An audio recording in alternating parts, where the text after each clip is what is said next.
డబ్బు, అనారోగ్యం, ఉద్యోగం, వ్యాపారం, అప్పులతో బాధపడుతున్నారా? అయితే మీకోసమే మనీ మెడిటేషన్ ప్రోగ్రామ్.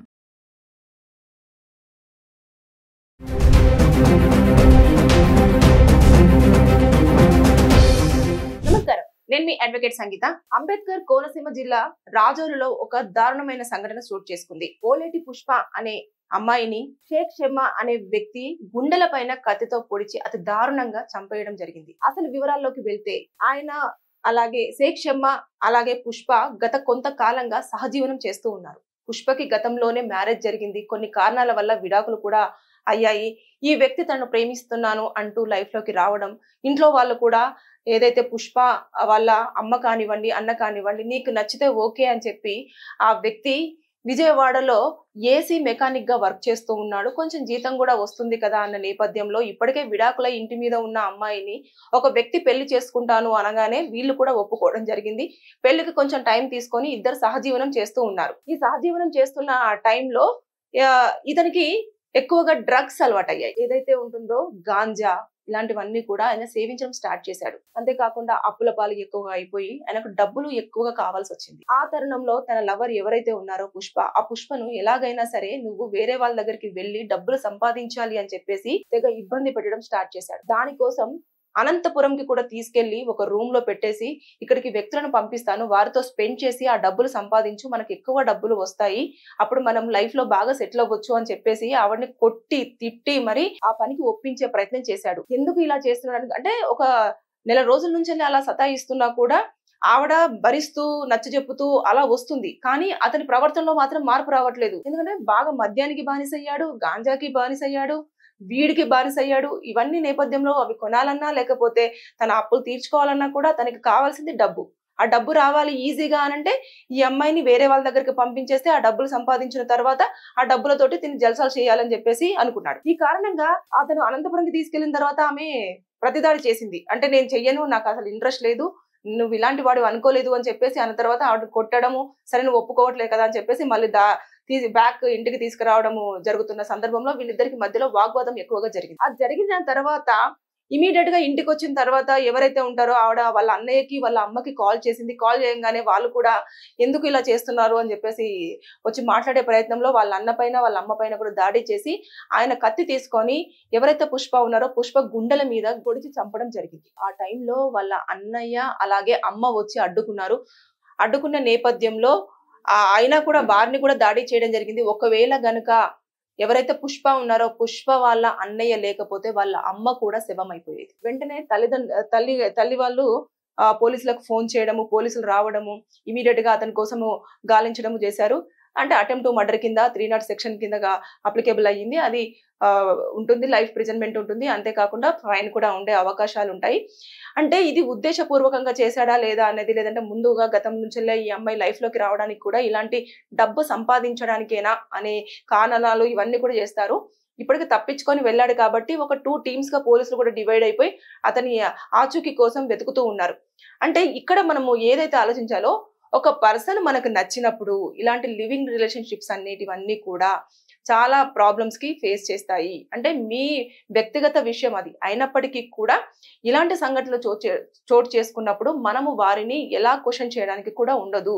అంతేకాకుండా ఇలాంటి ఇబ్బందులను కూడా ఎదుర్కోవాల్సి వస్తుంది. అంటే రకరకాల ఇబ్బందులు ఇప్పుడు చూసారు కదా, తనను వేరే వాళ్ళ దగ్గరికి వెళ్ళి పడుకొని డబ్బులు సంపాదించు అని చెప్పేసి అన్న మాటలు ఆవిడ దానికి యాక్సెప్ట్ చేయకపోయేసరికి తన ప్రాణాలనే వదిలేయాల్సిన పరిస్థితి వచ్చింది. అంటే ఎవరిని పడితే వారిని నమ్మి మనం లైఫ్ లోకి తెచ్చుకున్నాం అనుకోండి, మనకు రేపటి రోజుల్లో ఫేస్ అయ్యే ప్రాబ్లమ్స్ చాలా ఉంటాయి.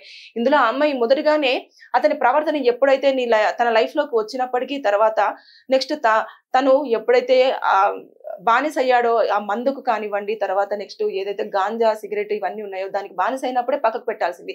అలా పెట్టకుండా మార్చుకోవాలి అన్న ఉద్దేశంతో వెళ్తున్నప్పుడు ఇంకా మారని పక్షంలో ఇంకా వదిలేసేయాలి. లేదు అనుకుంటే నన్ను అరెస్ట్ చేస్తున్నాడు, నన్ను ఇలా వేరే వాళ్ళ దగ్గరికి వెళ్ళి పడుకొని డబ్బులు సంపాదించమంటున్నాడు అని చెప్పేసి అన్న దాన్నైనా సరే పోలీసులకు ఇన్ఫర్మేషన్ ఇస్తే వాళ్ళ హరాస్మెంట్ కింద కూడా కేసు ఫైల్ చేసేసి అతన్ని జైలుకు పంపించే అవకాశాలు ఉంటాయి. అంటే ప్రేమ ఉంటుందేమో, కానీ ప్రేమ ముసుగులో చాలా మంది చేస్తున్నది ఏంటంటే ఇబ్బంది పెట్టడం. అటు అబ్బాయిలు అమ్మాయిలనైతేంది, అమ్మాయిలు అబ్బాయిలనైతేంది, ఎవరో ఒకరు వారికి వారు ఇబ్బంది పెట్టుకుంటున్నారు, హామ్ చేసుకుంటున్నారు, కొట్టుకుంటున్నారు, చంపుకుంటున్నారు. ఇలాంటివన్నీ చోటు చేసుకుంటున్న తరుణంలో ఇప్పుడు చూసారు కదా, అనుకోకుండా ఇప్పుడు అది జరిగిపోయింది. అంటే వాళ్ళు ఒక ఎన్ని ఇయర్స్ నుంచి లివింగ్ రిలేషన్షిప్ లో ఉంటున్నారు అనేది అక్కడ వాళ్ళందరికీ తెలుసు. పెళ్లి చేసుకుంటారు, రేపు కాకపోతే ఎల్లుండి అన్న ఉద్దేశంతో ఉన్నారు.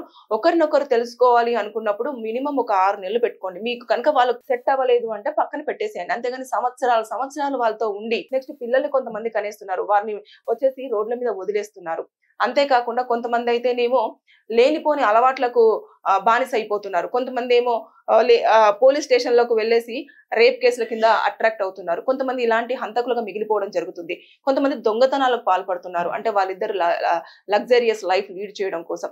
ఇక్కడ కొంచెం చూసుకుంటే తల్లి ఉన్న అన్నయ్య బాధ్యత కూడా కొంచెము ఉండాల్సింది. అంటే ఒక ముందుగా విడాకులు అయిపోయిన పర్సన్ ఎవరైతే ఉందో పుష్ప, ఆ పుష్పకు వెంటనే ఇమీడియట్ గా తిని పెళ్లి చేసుకుంటాను అని తీసుకొచ్చినప్పుడు అన్ని మాట్లాడేసి ఇమీడియట్ గా పెళ్లి చేస్తే అయిపోయేది. అలా కాకుండా వాళ్ళు లివింగ్ రిలేషన్షిప్ లో ఉన్నా కూడా వీళ్ళు చూసి చూడనట్టు వదిలేసేసరికి ఇప్పుడు ప్రాణాలే పోవాల్సిన పరిస్థితి వచ్చింది.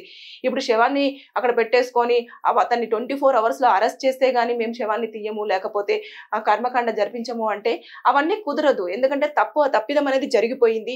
మనం ఎప్పుడైనా సరే ఒక పర్సన్ ని చూస్ చేసుకున్నప్పుడే అన్ని యాంగిల్స్ లో నుంచి ఆలోచించాలి.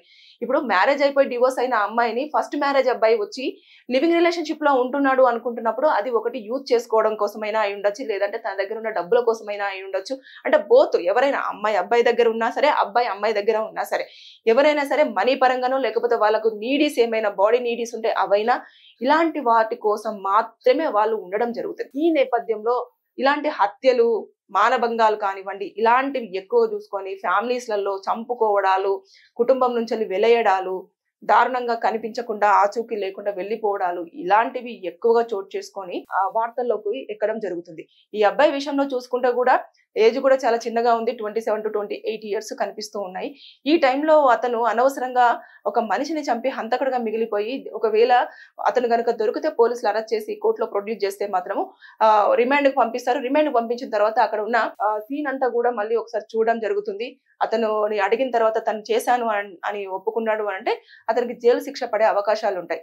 ఇవి జైలు శిక్షతో పాటు అతని దగ్గర ఫైన్, ఇప్పటికే అప్పులు చేశాను, అప్పులన్నీ తీర్చుకోవాలి, అదే కాకుండా ఏవైతే వ్యసనాలు ఉన్నాయో ఆ వ్యసనాలకు బానిస అయ్యాడు కాబట్టి దాని నుంచి బయటికి రాకలేక డబ్బులు కావాలనుకున్నాడు. ఇప్పుడు డబ్బులు కూడా ఎదురు కట్టేయాలి కదా, ప్రాణం తీయడమే కాకుండా శిక్ష అనుభవించాలి, డబ్బులు కూడా కట్టాలి, ఇవన్నీ ఉంటాయి. వాళ్ళ తల్లిదండ్రుల పరిస్థితి ఏమవుతుంది? ఇప్పుడు కొడుకు కొన్ని రోజుల పాటు ఒక అమ్మాయితో నివసిస్తున్నాడు అని అంటే సరేలే వాడికి నచ్చింది కదా ఉంటున్నారు అని చెప్పేసి అనుకొని వదిలేశారు. ఇప్పుడు హంతకుడుగా మిగిలిపోయాడు అని అంటే ఏ తల్లిదండ్రులైనా కూడా దాన్ని ఎలా తీసుకుంటారు? ఒకసారి మనము సొసైటీలో ఏం జరుగుతుంది ఏంటి, నచ్చితే పెళ్లి చేసుకోండి, అన్ని రకాలుగా చూసుకున్న తర్వాత.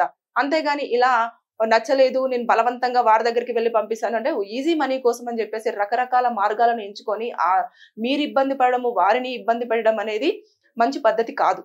అది సెక్షన్స్ కూడా చాలా అట్రాక్ట్ అవుతూ ఉంటాయి. ఏదైతే కోర్టులోకి వస్తారో, కోర్టుకు వచ్చిన తర్వాత కూడా జడ్జి గారి ముందర మనం చెప్తున్నప్పుడు ప్రతిదీ కూడా ప్రూవ్ చేసుకోవాల్సి ఉంటుంది.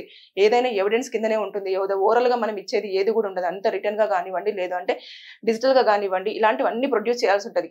ఆల్రెడీ ఇతను హత్య చేశాడు అనడానికి అన్ని ఆధారాలు ఇక్కడ ఆల్రెడీ డిజిటల్ మీడియాలో వస్తుంది, కానీ దీన్ని కూడా ఒక సాక్ష్యంగానే పరిగణించడం జరుగుతుంది. ఎందుకంటే సోషల్ మీడియాలో ఆల్రెడీ రావడం జరిగింది, అక్కడ ఉన్న వాళ్ళు కూడా అతని ప్రవర్తన ఏంటి అని చెప్తారు, ఎంక్వైరీ చేస్తారు.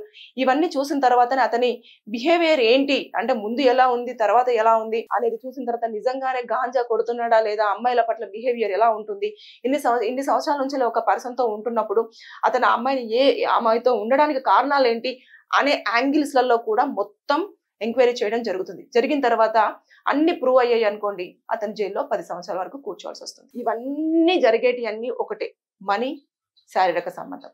వీటి మధ్యలోనే బంధాలు, బంధుత్వాలు, ప్రాణాలన్నీ పోగొట్టుకోవడం జరుగుతుంది. ఒకసారి ఎవరైనా సరే ఆలోచించి మీరు చేసే పనిలో అది ఎంతవరకు న్యాయం అన్యాయం అనేది ఆలోచించి సెకండ్ లో తీసుకునే నిర్ణయాలు చాలా ప్రమాదకరంగా ఉంటాయి.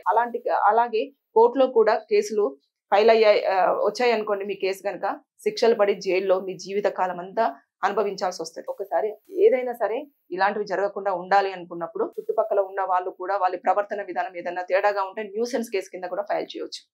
ఇన్ని వేస్ ఉన్నా కూడా మనకెందుకులే అనే ఒక ధోరణి వల్లనే ఇలాంటి మన మధ్యలో తిరుగుతున్న మనిషి హఠాత్తుగా ఎవరో చేతుల్లో హతమై ఒక శవం లాగా మిగిలిపోవాల్సిన పరిస్థితులు వస్తున్నాయి. So be alert. మన చుట్టే ఎవరో ఎలా ఉంటారనేది కూడా మనం గ్రహించలేని సిచ్యువేషన్ లో ఉన్నాం. Thank you.